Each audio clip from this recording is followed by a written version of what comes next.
Hello, and good morning, evening, whatever, whenever you may be watching.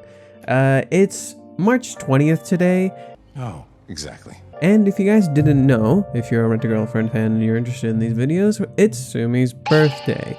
But interestingly, just like Sumi, I haven't exactly been very vocal about it. But there have been some announcements and some things going on in the background that I thought, hey, why not let some people know about it? Why not like update y'all on some of the stuff that's going on? I'm gonna try to do this occasionally whenever there's a good deal of information to discuss or a good deal of information to talk about, whether it be sales, misconceptions, or things that are currently going on within Rent-A-Girlfriend circle, what's going on with sales, what's going on with story, what's going on with like how people perceive the series, stuff along those lines. So, with that being said, today, we're going to be talking about, one, the Rent-A-Girlfriend sales, because I hear a lot of people are kind of worried about how well the series is selling with the huge bad rep that it kind of has on Twitter and just like the manga community and the anime community is giving it a lot of shit. Like, it's a series that garners a great deal of controversy, let's be real about this, but it doesn't make it bad. That just means it has conversations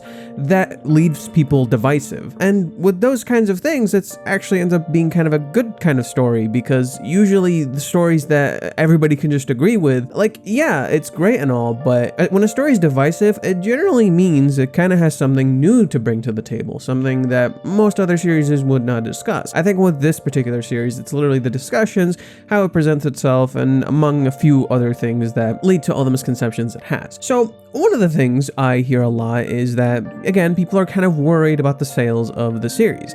And luckily for you guys, I did my research and I have a lot of good friends who do help me with said research. You are my nakama, and nothing will fucking change that, you fucking bitch! So if we go to Shonen Magazine News, which basically follows the magazine that releases Rent-A-Girlfriend, you can actually check the sales via a creator on Twitter called Josiah Kai, and I'll link them like down below. But pretty much he posts the sales of Rent-A-Girlfriend, and it might surprise y'all, but it's only in second place, only behind Tokyo Revengers, which currently is the best-selling manga in Japan, I believe. So that's pretty huge. Now, its sales aren't major. They're not like bombshell millions of sales and shit like that. As you can see, like if you look at the differences here, I keep almost saying Jujutsu when I'm talking about Tokyo Revengers because I saw the Jujutsu movie last night. Tokyo Revengers is like 500,000 on just like its first week of sales, which is bonkers. And Rent-A-Girlfriend is about 40k to almost 50k on its first week of sales. And that might seem like it's not much, but it's actually a lot. It's actually a lot, and that is like signs of a good series that's consistent at the very least, and it has good sales. Top that with the fact that other manga, for example, My Hero needed about a few weeks to get to like 70k. If you go and check like some of the other sales charts, it needed about like a week or two, maybe a few weeks to get to about 70k, and then it picks up later and it grows drastically. While Rent-A-Girlfriend got to almost 50k in the first week on this volume sale. So consider that with the fact that the anime has been out for a good like 2 years now, almost 2 years, and that goes to show how good the sales are for the series, because when we're comparing this to like Tokyo Revengers, which is a huge shonen where a lot of big stuff happens, and it follows much of the stuff that like gets people excited. It's a thriller mystery, it has like cool action, everybody's kind of like badass and they're cool and they're gangsters. Like when you have stuff like that in comparison to a romance story, it's very easy to kind of just get disillusioned about like the numbers, but Rent-A-Girlfriend's numbers are actually much better than you might think, especially when we look at where it ended up on the sales chart for February. And this is probably going to surprise a lot of people. Rent-A-Girlfriend was in the top 20 best-selling manga of February 2022. And that's no small feat when you see like what other series are on here. Like Haikyuu's on here, Spy X Family's on here. It's only behind Dr. Stone and not by a huge margin. You have stuff like Attack on Titan on here. You have Oshinakao. You have like World Trigger, Blue Lock, like My Dress Up Darling's on here. And of course, My Dress Up Darling sales are sailing through the roof because naturally the anime is very well crafted and it's very well created. And usually that's what animes do in terms of the manga. The anime have two purposes: one, to be a great watch, and two, to promote the manga. And that's why like that stuff is rising really high. And so this is something we could definitely expect when the manga for Rent-a-Girlfriend inevitably does when the anime for Rent-a-Girlfriend for season 2 does inevitably come out in July. I think Rent-a-Girlfriend will do really well, especially with the upcoming season being focused a great deal around like the emotional aspects of the story and like really getting into the meat of what Reiji really wants to tell. Because the first season was a mix of like stereotypes but telling his own thing, and then about chapter 50 is when Reiji really starts to get into the zone of what he particularly wants to tell about these characters. And not to say like the first season is bad or anything, but like you can really see like his craft really evolve past that point, and that's where like a lot of the big storytelling aspects really start to kick in with season 2. So that is something to really look forward to. And I do think like there's a huge misconception around Rent-a-Girlfriend. Like seriously, every comment I see in these posts on Twitter, it's always the same thing. Why is Rent-a-Girlfriend so high? I don't understand. Why is it so high? It's simple. The story is good, but there's a great deal of misconception around it. And the vocal minority are the ones who you hear from the most. The people who are on Twitter who talk a lot. Not everybody is like that. And this is something I definitely have been trying to discuss all this time, that there is a great deal of content behind the stuff that people see.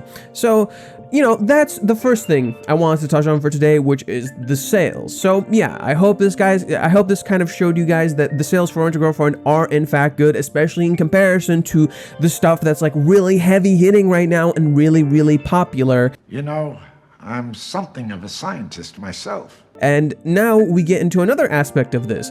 So one thing y'all probably didn't know about is that maybe some of you knew. I mean, Reiji has a habit of trending on Twitter for the wrong reasons. Maybe not like straight up trending, but he's discussed a lot. And unfortunately, one thing I really hate is due to the stigma around the series, a lot of people go out of their way to attack him on Twitter. And this is nothing new if you've been in the manga and anime community. I think that's a really sad thing to see, especially considering like where people are just going out of their way to harass this author, not really like realizing there's a person behind this fucking thing that's spending 60 to 80 hours of their time to get you entertainment, to literally just entertainment for your fucking day. Entertainment that if you don't like, you can just stop reading, but people just can't seem to get that past their fucking heads, so they go out of their way and harass Reiji on Twitter. Whenever he posts something, there's always somebody telling him to like edit chapter 218 when half of the fucking community's already moved on, except for some fucking anime YouTubers who won't get over it and just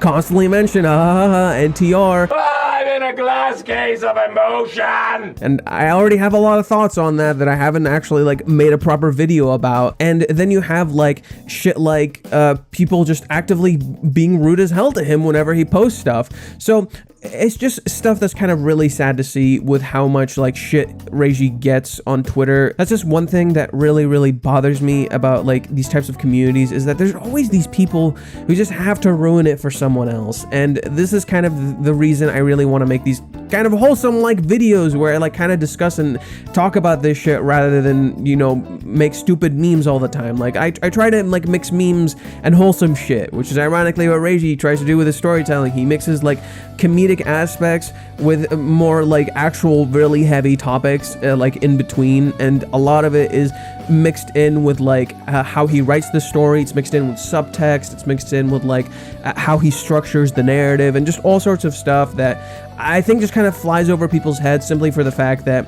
it's a romance. It's a romance story, and when we read romance stories, it's rare that we kind of actually try to understand what's going on, and that's why a lot of writers tend to play into the tropes of ooh, pretty girl, ooh, like all that kind of shit. And a great example of this is My Dress-Up Darling. My Dress-Up Darling perfectly utilizes the two, where there's actually a great deal of storytelling and there's even a political message underneath all the stuff that's going on that's being presented to us. But at the same time, it also has like the ooh woo shit.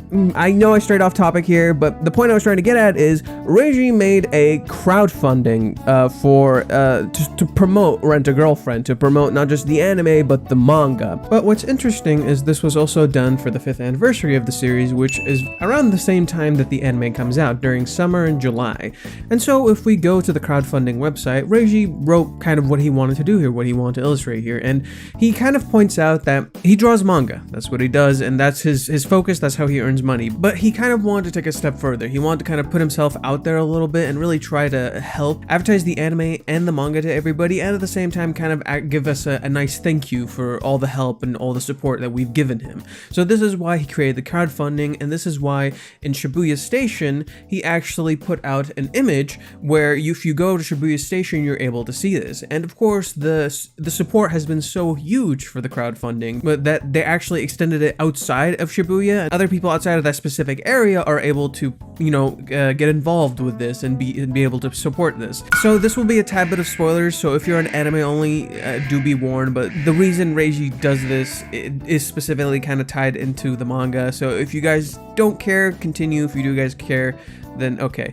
But yeah, he points out that the reason he did this is because of the crowdfunding that Kazuya does for Chizuru, and he wanted to experience that for himself. He wanted to be more in tune with the character that he wrote and really try to understand this on a personal level, because he knows the details from the ins and outs, but he never actually experienced it himself. So he thought, I want to really experience what Kazuya went through in doing this. He knows it's at a different scale, and to me personally, it's kind of admirable that Reiji would put himself out there like that, not only to like support the fans, but to support his own series to help it grow, because not every series gets the benefit of being a big shonen hit like My Hero or Tokyo Revengers or Jujutsu. Not every series gets that benefit. And basically, the goal was 6 million yen, which is the goal he tried to meet initially, was around 50k. And what do you know, if you go to his Twitter and you've been like kind of keeping up with this, you'll notice that he actually met that goal within 25 minutes. And just to let you guys know, just to preface, if you do want to support this, I think there's a way to do it, but you don't get any of the benefits because it's completely situated in Japan. So unfortunately, if you do want to support this, I'm sorry to tell you that I think there is a way you could do it, probably through PayPal or something along those lines, or there's a way to like get past like how it's designed, but unfortunately you won't really get any of the benefits. So what ends up happening is the 6 million yen plan immediately fills up. He made it in 25 minutes, which is really, really fast. So later, after a week or two, the plan exceeds 10 million yen. So now we've reached pretty much into the 100k territory for how much love this series is getting, which is, again, a lot. If you guys are fans, if you do enjoy this series, if you do genuinely care for it, don't let what other people tell you dictate how you feel about this story. Don't let other people on YouTube, on Twitter, anywhere, don't let them dictate how you feel about this story. This is the one thing that bothers me a fuck ton pretty much everywhere, because everybody has these presumptions about the story, and because of that, people, rather than thinking about it and making their own judgments about how they feel with like the proper facts and like proper like analysis and shit like that, they end up thinking to themselves, oh, this person's right, therefore this series sucks. And this is like the one thing I hate about like big YouTubers and shit like that, because it's pretty much like, even if that's not what they intended, even if they were just making a fucking joke, people will just take into it, and it's just, that's what we think now. And that's just something that's personally kind of bugs me as just a content creator or someone who enjoys this series, is that there's a stigma around it because so many people say these negative things about it, and because of that the story gets a lot of shit. And I think it's unfortunate because the story is in fact rather mature in its structure and its themes and like what it tries to say. It's just hidden behind the facade of like what it presents itself to be, which is very ironic because that's kind of like the whole thing behind the series, where it's like it talks about like themes of lies and like familial expectations and shit like that. And it's a coming of age romance. It's a coming of age romance. Like pretty much everyone who actually understands how to fucking write and talk about this series has called this a coming of age romance, which is a more fitting description than a rom-com, because it has comedy in it, but it has drama, it has like all sorts of other things going on with the story. And then finally, we have the anime. So as I mentioned in the very start of this video, it's Sumi's birthday, to no one's shock. And as per Sumi's birthday norm, whatever that means, thank you. We got a preview for the anime, and it's the aquarium date with Sumi that happens at a point in the manga that I don't want to completely spoil, but it's the aquarium date with Sumi, and Sumi's gonna get a lot more screen time for Sumi fans, because when we watched the original run of the anime, unfortunately, she got one episode. Poor fucking Sumi got only one episode, which makes perfect sense for the runtime and when she was introduced into the story. But now you're really going to get to see more of Sumi, and you're going to actually get to hear her talk a little bit, which is kind of exciting. And if you guys do really love Sumi and you want to see more of her, there is a spin-off manga specifically for Sumi, and it's called Kanojo Hoto Mishirimasu. And you can go read that, as it's actually serializing again. It took a small break for like roughly a year, maybe half a year, and then it came back, and now it's back, and it's pretty cute. I've gotten to read it a little bit. I used to make videos on it, but I haven't really made anything since because I've been kind of busy with some other plans I have. But yeah, it's a really cute series, and it's fun to read. You can also read Reiji's new series, which is I believe The Secret of the Shunji Family, or the Children of the Shunji Family, and that's the current thing that's kind of going on with Reiji. He has actually a lot of stuff going on, and it's kind of impressive that he can do all of that with Rent-A-Girlfriend. So just kind of want to throw that out there, that Reishi's not only an amazing artist, but he's also able to manage his time really, really well. I knew exactly what to do, but in a much more real sense, I had no idea what to do. So with that being said, here is the official trailer. I will link you guys to it, and we can watch it here while we're at it, since why the heck not? So one thing I wanted to definitely point out about this trailer is that I really like how it feels smoother. I think the amount of time they spent to make the trailer as nice as it is, I think the time they spent... Okay, well, let's just watch it. Oh my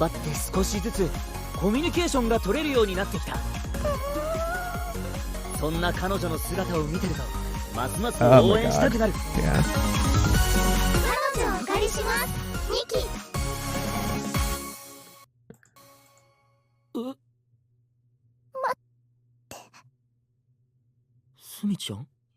So a few things actually in terms of this trailer that I found really charming and adorable is that first off, you can kind of see how much effort they've been really putting in to make this anime shine for season 2.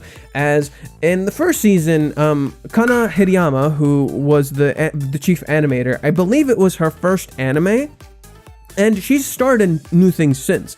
She's actually involved in the latest episode of My Dress Up Darling. She was actually involved in, I think 2 or 3 scenes. I'm not 100% sure how much involved she was, but she posted some footage of the things that she actually ended up working on. And for this, she's the chief animator. If you guys didn't, like, I just pointed that out. She's the chief animator of season 2. And for season 2, you can really kind of see, like, not only her style improving, but like how much more time they've got to work on this, because they took an extra year to make this season as nice as it is. Another interesting thing I kind of wanted to point out about this is I believe they're using either a remix of the song called Favorite Lover, which is one of the songs that plays, or a remix of Sumi's theme, which is like a song that's not actually in the anime, but it's like her character song, because each character got a character song, and everybody pretty much agrees like Mommy's is the best because it's like such a banger. The other thing too is I actually thought the music for the original season was good. I actually, like, upon listening to the soundtrack, the music fucking slaps. but it's not utilized correctly in the anime, in my opinion. And I also think most of like the somber tracks aren't that great. They needed a little bit more somber tracks. They had 2 good ones, which were both in relation to Chizuru, but they needed some better ones here and there. And so, yeah, that's all we've got for today. There was some art that Reiji drew for this. This is actually by Kanojo, and she drew this. This is, again, they go to the aquarium, so there were penguins.